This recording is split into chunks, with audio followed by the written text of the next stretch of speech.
Hello कहानी के दीवानों, मैं लौट आया हूँ it's okay to not be okay के एपिसोड नंबर 7 के साथ में। और सभी न्यू व्यूअर्स के लिए मैंने इस सीरीज के सभी नए एपिसोड नीचे डिस्क्रिप्शन में लिंक दे दिया है वीडियो का, आप वहाँ जाइए, पहले वो देखिए या फिर आप चैनल पे विजिट करके वहाँ से भी वो वीडियो देख सकते हैं और फिर आप इस एपिसोड को देखिएगा और मजे करिएगा। तो चलिए इसी के साथ अब हम इस एपिसोड को शुरू करते हैं। स्वागत है आपका हमारे चैनल एक्सप्लेनर जिमी पर। एपिसोड 7 वहीं से शुरू होता है जहाँ पे कि मुनियुंग बहुत ज्यादा डरी हुई होती है और अपने सपनों में पैरालाइज होती है। इसी के साथ में गैंगजी वहाँ पहुँचता है और उसे बहुत ही मुश्किल से संभालता है। जहाँ मुनियुंग ये बोल रही होती है कि यहाँ से चले जाओ, वो तुम्हें मार देगी, लेकिन वो उसकी टी शर्ट पकड़ के खींच रही होती है, जिससे कि हमें ये पता चलता है कि वो नहीं चाहती कि उसके घर से जाए, लेकिन उसके शब्दों में ये था कि यहाँ से चले जाओ। जहाँ गैंगजी उसे बोलता है तुम चिंता मत करो, मैं कभी नहीं जाऊंगा, और उसे शांत करता है। इसी के साथ में अब रात को क्योंकि वो बीमार होती है तो उसकी टेक केयर करता है और वहीं सो जाता है। अब हमें सुबह का सीन दिखाया जाता है जहाँ पे कि मुनियुंग गैंगजी को देखती है सोते हुए और दोनों एक दूसरे को देख के कुछ नॉर्मल सी बातें करते हैं और गैंगजी कहता है अपना ध्यान रखो। इसी के साथ में वो सैंगजी के पास में जाता है जहाँ पे कि उसे बताता है कि सैंगजी आज मैं हॉस्पिटल में नहीं जाऊंगा, मैंने छुट्टी ली है, चलो मैं तुम्हें तुम्हारे पिज्जा की शॉप पे छोड़ देता हूँ। उसे भी पता है कि वो वहाँ पे अब काम करता है। इसी के साथ वो जेसू की पिज्जा की शॉप पे उसे छोड़ने के लिए जाता है और जेसू उसे देखते के साथ ही बहुत ज्यादा इमोशनल हो जाता है। साले मुझे छोड़ के भाग गया उस चुड़ैल के पास में, और गुस्सा दिखाने वाला होता है, लेकिन तभी गैंगजी को एक कॉल आ जाता है और उस कॉल पे होते हैं मिस्टर ली, जहाँ पे कि वो उसे फिर इग्नोर कर देता है और इसी के साथ वो चला जाता है। जेसू को अपना गुस्सा तक दिखाने का मौका नहीं मिलता है। अब गैंगजी इन्हीं बातों के बीच में मिस्टर ली को बता देता है कि मुनियुंग की थोड़ी तबीयत खराब हो गई है, उससे दूर रहा करो और उसे परेशान मत किया करो। बस इसी के साथ अब हमें दिखाया जाता है मुनियुंग का सीन, जहाँ पे कि मुनियुंग अपने बचपन की यादों में खोई होती है और जहाँ उसकी मॉम उसके बालों को बहुत ज्यादा सहला रही होती है और बोलती है कि ये बाल बहुत प्यारे हैं। और मुनियुंग को अपने बालों से इसीलिए चिढ़ होती है क्योंकि उसकी मॉम को उसके बाल पसंद है और वो हमेशा से ही उन बालों को काटने की सोचती है, लेकिन उसके कान में कुछ आवाज आती है जिसके कारण कि वो नहीं काट पाती। यानी कि वो अपनी मॉम से इतना डरती है कि उनके ना होते हुए भी वो अपने बाल नहीं काट पाती और हर बार की तरह इस बार भी नहीं काट पाती। अब हम देख पाते हैं मिस्टर ली की वहाँ पे एंट्री होती है, जो कि बहुत ज्यादा घबराए हुए होते हैं और सीधा भाग के जाते हैं मुनियुंग के पास में, जहाँ मुनियुंग बैठी हुई होती है और कमरे की हालत कुछ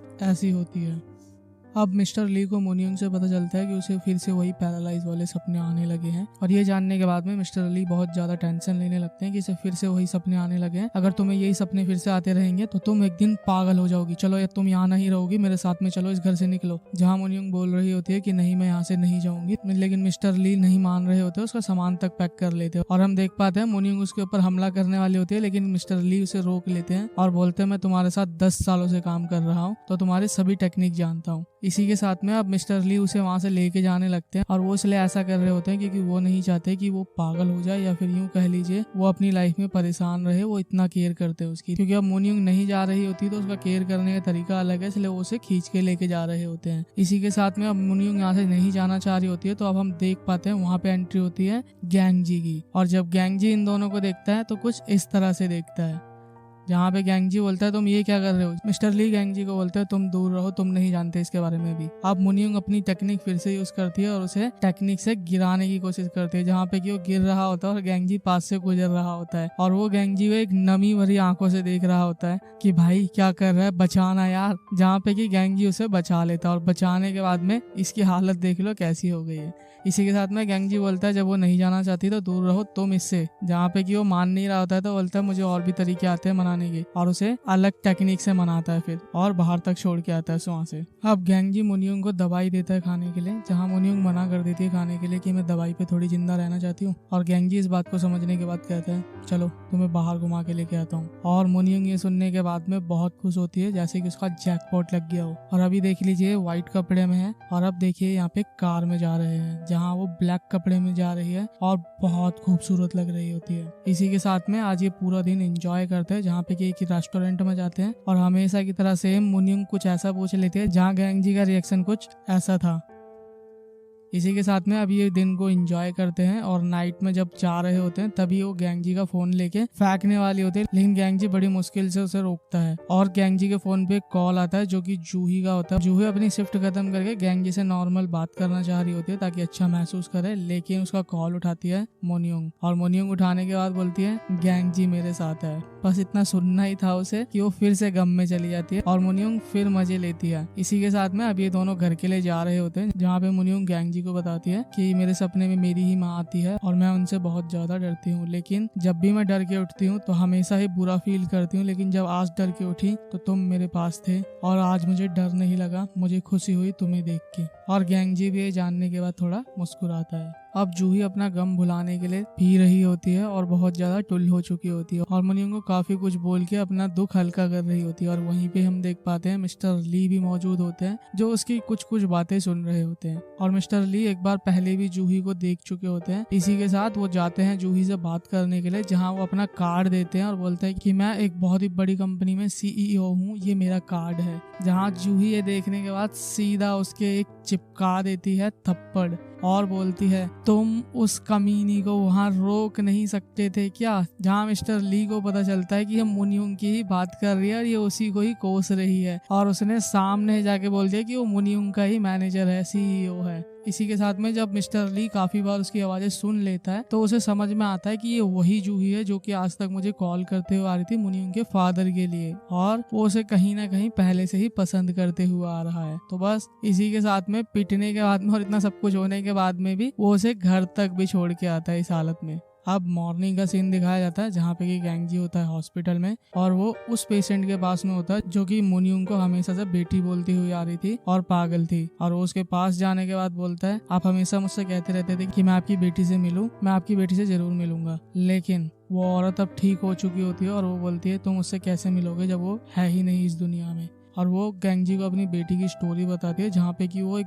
बहुत ही महंगा कोट खरीद के लेके आई थी अपनी माँ के लिए, लेकिन क्योंकि उसकी माँ एक मिडिल फैमिली से आती है तो वो इतना महंगा कोट देखने के बाद अपनी बेटी को बहुत ज्यादा डांटती है और कुछ ऐसे शब्द कह देती है कि ना जाने मैंने नालायक बेटी पैदा कर दी है। और उसकी बेटी वहाँ पे दुखी होकर जाने लगती है और हम देख पाते हैं जब वो रोड पे होती है तो वहीं उसका एक्सीडेंट हो जाता है और उसकी माँ उस वक्त बहुत रोती है और स्पेशली इन शब्दों पे पछताती है कि उसने लास्ट टाइम उसे ऐसे कड़वे शब्द कहे जिसका गिल्ट उसे उतना था कि वो पागल हो गई थी। और अब जाने के बाद जब मुनियोंग ने उसे सच्चाई बोली अपनी माँ की, यानी कि उसे कुछ ऐसे शब्द बोले जिससे कि वो रियलिटी में आ पाए, तो अब जाके वो रियलिटी में आई है। अब यहाँ पे हम बाकी डॉक्टरों को भी देखते हैं जो उसे ठीक देख के अच्छा महसूस करते हैं। इसी के साथ में हम गैंगजी को डायरेक्टर के पास में देखते हैं जहाँ पे कि वो मुनियोंग की फैमिली के बारे में बात कर रहा होता है और वो गैंगजी के साथ भी थोड़ा सा मजे लेता है कि मैं जानता हूँ कि अब तुम भी मुनियोंग की फैमिली हो। और वो बोलता है सर ये क्या कह रहे हैं। जहाँ पे कि हमें एक छोटा सीन दिखाया जाता है कि उसने देखा है उनके साथ में और इनकी काफी अच्छी बॉन्डिंग बन रही होती है। अब इसी के साथ हमें सीन दिखाया जाता है गैंगजी पहुंच जाता है जेसू के पास में और वो उसे दिखाता है कुछ खाने की चीजें, लेकिन जेसू दरवाजा बंद कर देता है क्योंकि वो ऑलरेडी काफी नाराज होता है। लेकिन इसी के साथ में अब वो मिलते हैं छत पे जहाँ पे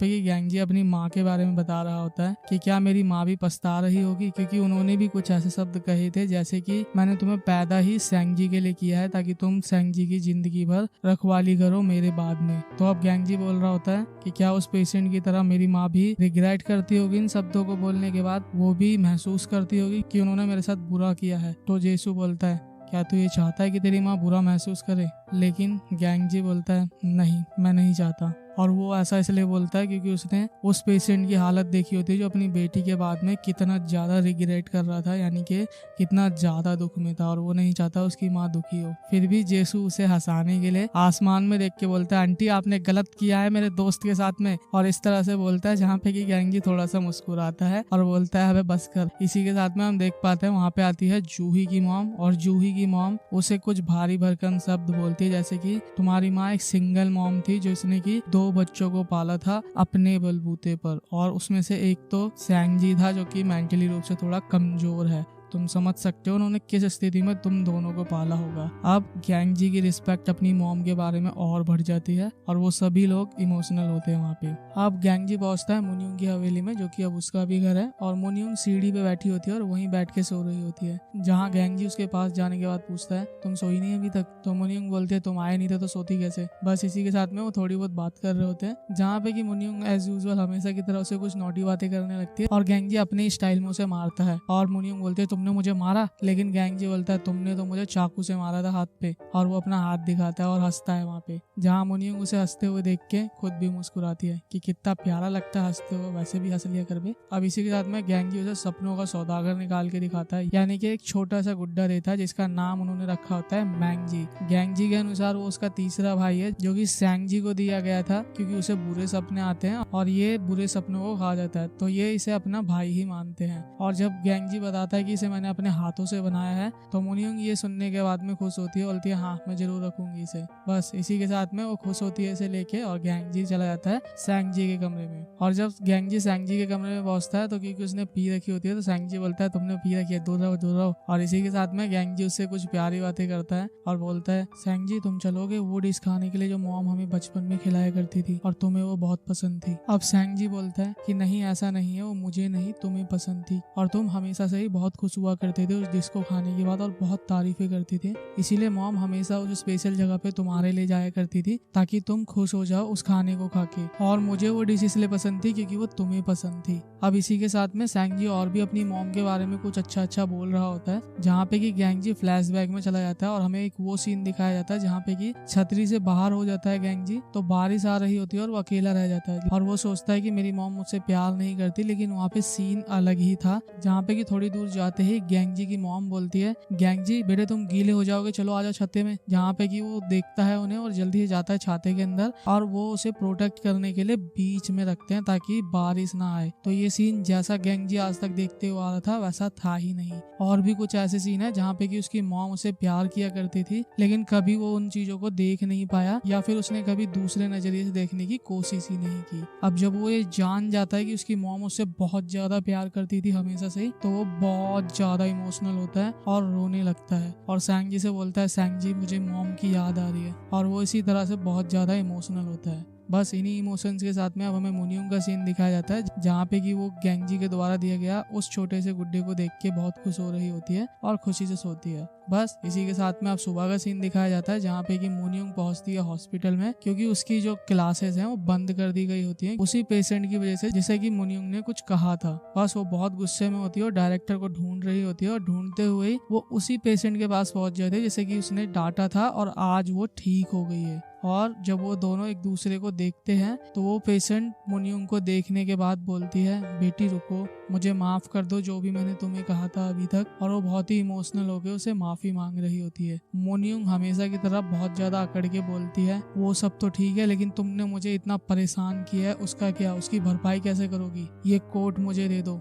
और वो उससे वो कोट मांगती है जो कि बहुत महंगा था और उसकी बेटी की लास्ट निशानी थी, और मोनियोंग उससे वो कोट ले लेती है, बोलती है कि ये कोट मुझे दे दो और मैं तुम्हें माफ कर दूंगी। और गैंगजी उसे वापस लेके देने वाला होता है, लेकिन तभी वो पेशेंट बोलती है ठीक है बेटी तुम रख लो, और वो उसे दे देती है। अब मोनियोंग यहाँ से कोट लेने के बाद चली जाती है, तो वहाँ पे वो पेशेंट गैंगजी को बोलती है कि मुझे तो इसका शुक्रिया करना चाहिए जो कि इसने मुझे अपनी पुरानी यादों से आजाद कर दिया। मतलब वो भी उसी गिल्ट में थी आज तक, और उसकी बेटी की वो निशानी जब तक उस पेशेंट के पास में रहती वो हमेशा दुखी रहती। तो मोनियोंग ने अच्छा ही किया था उसे वो निशानी लेने के बाद में। तो वो खुश होती है और गैंगजी को बताती है कि मैं तो शुक्रगुजार हूँ उसकी। बस इसी के साथ में अब गैंगजी जाता है मोनियोंग के पास में, जहाँ पे कि वो भी समझ चुका होता है कि मोनियोंग जो भी करती है उसके पीछे कोई ना कोई मैसेज होता है। जैसे कि उसने अपनी मॉम के बारे में कभी दूसरा नजरिया नहीं रखा है, फिर दूसरे नजरिए से नहीं सोचा है, इसी तरह से वो मोनियोंग के बारे में भी दूसरे नजरिए से नहीं सोचता है, क्योंकि अब उस पेशेंट की वजह से वो समझ चुका होता है कि इसका एक दूसरा नजरिया भी है। तो वो मोनियोंग को शाबाशी देता है,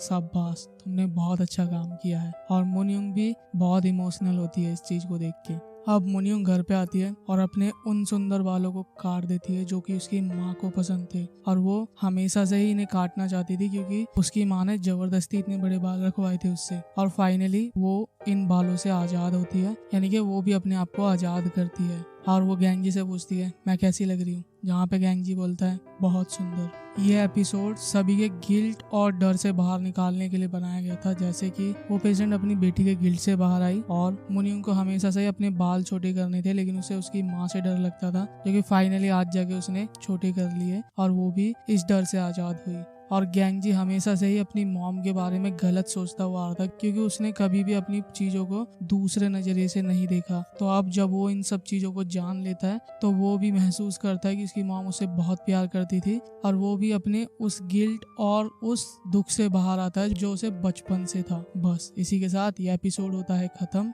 अब जल्द ही हमें पता चलेगा कि गैंगजी की मॉम का मर्डर किसने किया था और मोन्यूंग की हिस्ट्री आखिर है क्या। अब आपको करना है इस वीडियो को लाइक और एक छोटा सा प्यारा सा कमेंट करना है नेक्स्ट एपिसोड। जितनी जल्दी आप ये 2 चीजें कर देंगे मैं जल्दी नेक्स्ट एपिसोड ले आऊंगा। और जिन लोगों ने अभी तक इस चैनल को सब्सक्राइब नहीं किया है कर लीजिएगा, क्योंकि मैं ऐसी प्यारी कहानियां लाता रहता हूँ। इसी के साथ मैं मिलता हूँ आपको अगली बार नेक्स्ट एपिसोड और कुछ अच्छी कहानियों के साथ। तब तक के लिए ऑलवेज लर्न। बाय।